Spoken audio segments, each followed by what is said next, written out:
இந்த கேஸ பார்த்து சிரிக்கிறதா அழுகிறதானே தெரியல.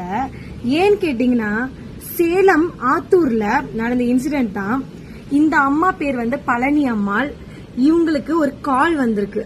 அந்த கால்ல என்ன சொல்லிருக்காங்கன்னா, நாங்க தாசில்தார் ஆபீஸ்ல இருந்து தாசில்தார் போன் பேசுறதா சொல்லிருக்காங்க. ஃபர்ஸ்ட் ஸ்டார்டிங்ல நம்பாதவங்க பழனி அம்மாளை பத்தி வந்து ஃபுல்லா சொல்லிருக்காங்க. இத நம்பின பழனி அம்மா கிட்ட அவங்க என்ன சொல்லிருக்காங்கன்னா, உங்க ஊர்ல கொரோனா மாதிரி ஒரு வைரஸ் பரவ போகுது, அது ஹேர் மூலமா தான் இன்ஃபெக்ட் ஆகுது. சோ அதனால நீங்க எல்லாரும் உங்களுடைய ஹேரை மொட்டை அடிச்சீங்கன்னா உங்களுக்கு 15,000 ரூபாய் நாங்க கொடுப்போம்னு சொல்லிருக்காங்க. அது மட்டும் இல்லாம பழனி அம்மாளுக்கு ஒரு ஸ்பெஷல் ஆஃபர் வேற கொடுத்திருக்காங்க. என்னன்னு பாத்தீங்கன்னா, நீங்க மொட்டை அடிச்சது மட்டும் இல்லாம நீங்க மத்தவங்களை கன்வின்ஸ் பண்ணி மொட்டை அடிக்க வச்சீங்கன்னா அதுக்கும் உங்களுக்கு ஸ்பெஷல் ஆஃபர் அமௌண்ட் வந்து கொடுக்கப்படும் சொல்லிருக்காங்க. இதை நம்பின பழனி அம்மாள் என்ன பண்ணிருக்காங்க, ஊர்ல போய் சொல்லி அவங்க ஃப்ரெண்ட்ஸ் அவங்க ஊர்ல உள்ளவங்க கிட்ட எல்லாம் சொல்லி ஒரு 20 பேரை மொட்டை அடிக்க வச்சிருக்காங்க. அது மட்டும் இல்லாம அந்த ஆள் என்ன சொல்லிருக்காருன்னா, அந்த ஊர்ல இருக்க ஸ்கூல் பசங்க அண்ட் காலேஜ் ஸ்டூடெண்ட் யாராவது மொட்டை அடிச்சாங்கன்னா அவங்களுக்கு 15,000 மட்டும் இல்லாம லேப்டாப்பும் தரதா சொல்லிருக்காங்க.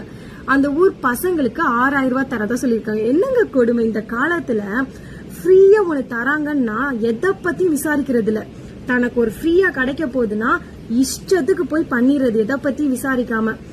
சோ இந்த பழனி அம்மாள் இதை நம்பி இத்தனை விஷயம் பண்ணிருக்காங்க.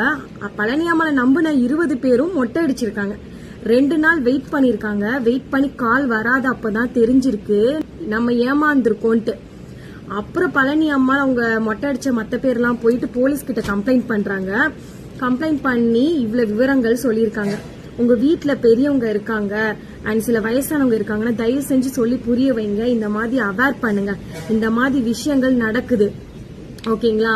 ஃப்ரீயா ஒரு விஷயம் கொடுக்கறாங்கன்னு காண்டி மூட நம்பிக்கை கண்மூடித்தனமாக இதெல்லாம் தயவு செஞ்சு நம்ப வேணான்னு சொல்லுங்க.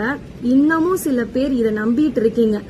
லாஸ்ட்ல இந்த ஆள் இவர் தான் இந்த விஷயம் பண்ணிருக்காரு. இவரை புடிச்சு அடிச்சு என்ன எதனால இப்படி பண்ணன்னு கேட்டதுக்கு அவர் என்ன தெரியுமா சொல்லிருக்காரு, அவர் என்ன சொல்லிருக்காருன்னா பிராங்க் பண்ணேன்னு சொல்லிட்டார். இதெல்லாம் தேவையா? ஒருத்தவங்க கவர்மெண்ட்ல ஒரு விஷயம் சொல்றாங்கன்னா அபிஷியலா நியூஸ்ல சொல்லுவாங்க அண்ட் நிறைய விதத்துல உங்களுக்கு தெரியப்படும்.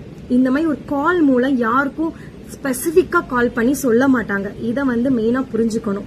சில பேருக்கு இந்த நியூஸ் தெரிஞ்சிருக்கும், தெரியாதவங்களுக்கு அவேர் பண்றதுக்காண்டி தான் இந்த இதை நான் சொல்றேன். தயவு செஞ்சு பி அவேர், உங்க சுத்தி இருக்கவங்களையும் அவேரா வச்சுக்கோங்க. இந்த மாதிரி பிராங்க்லாம் நடக்குது. For more videos follow my page. Bye by.